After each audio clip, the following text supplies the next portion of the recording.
1917 was directed by Sam Mendes, the man that brought us Skyfall, one of the best James Bond movies of all time, and Spectre, which I consider a very underrated James Bond movie. And it tells the story of two soldiers during World War I that have to deliver a message to call off an attack. And everyone has seen this movie already. I am not kidding. Everyone has seen this movie. There's tons of reviews.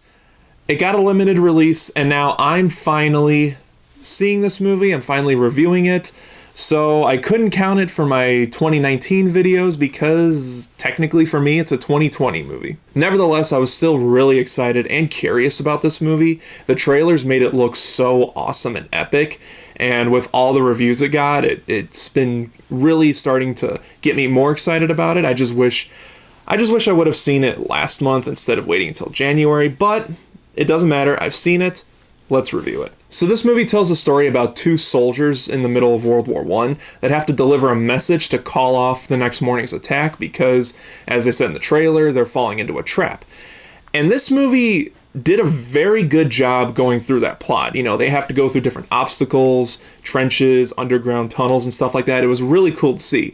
And it was a big surprise to me. I didn't know this going into the movie because I've been kind of ignoring reviews on YouTube, that this movie was shot to make it look like one continuous take. That was really cool to see and actually really, really impressive. Now, movies shot to make it look like one long take, it's nothing new. In fact, Birdman is my favorite movie of that genre. But to do one for a war movie, that must have been a really tough challenge. Obviously, there's cuts in the movie. Whenever the screen goes dark, like they're going through a tunnel or something, you could tell that there's some cuts there. Or whenever there's a close-up on their backpacks or, like, let's say their arm or something, you can tell that that's a cut. So there's obviously cuts in the movie, but it was really impressive in that they pulled it off for a war movie, because that must have been a really big challenge for them. Like, I'm pretty sure their purpose for that was to make it feel like you're actually there with these soldiers, and if that was their purpose, then they did a brilliant job at it.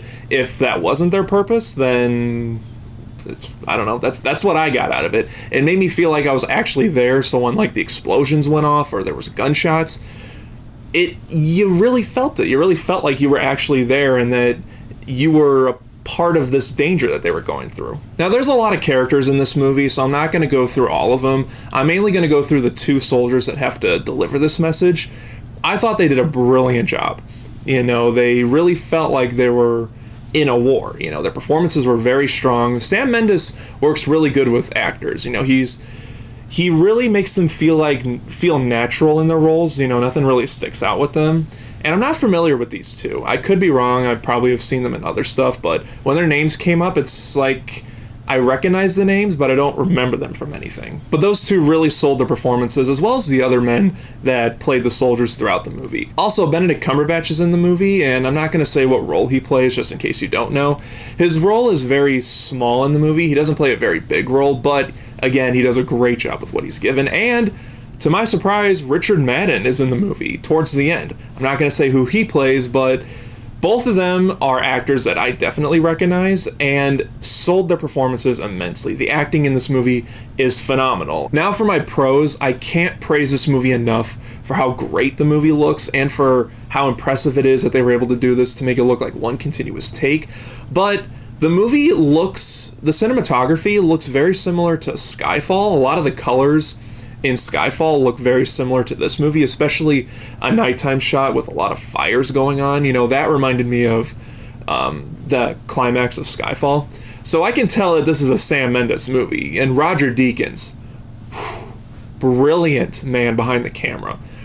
I could be wrong, but I think he's nominated for Best Cinematography of this movie for the Oscars. He better win if he is, because the cinematography is absolutely mind-blowing in this movie. As for cons, I really don't have any with this movie. There were sequences that at first while I was watching it kind of felt like they were dragged a little bit, but it quickly got forgiven from me because everything led to something that was very satisfying or really awesome to see. This movie is well acted, well directed, well filmed. Even the music's really good. I can't really say I got any problems with the movie that brings it down from like an A to like a C. This movie was phenomenal, and I would definitely watch this movie again, and I'm not sure if this is my favorite war movie now, but it's definitely up there. So overall, I think this movie is a masterpiece. I don't think this movie deserved to get a wider release in January, because January is the month where Hollywood just seems to dump its sequels or reboots or nothing movies that they just don't care about just to get it over with.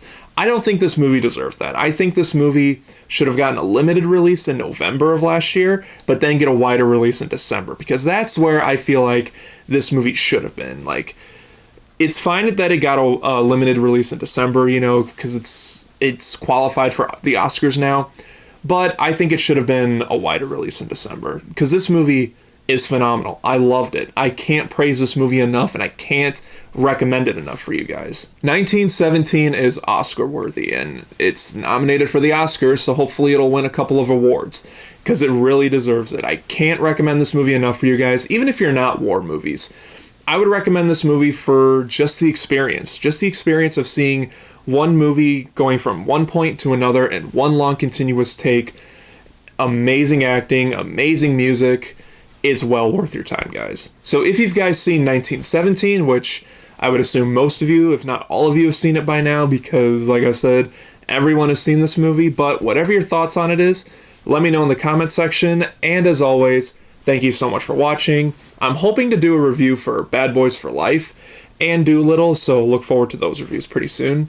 If you like this video, hit the like button. If you're not subscribed, click right here, and I will see you guys next time.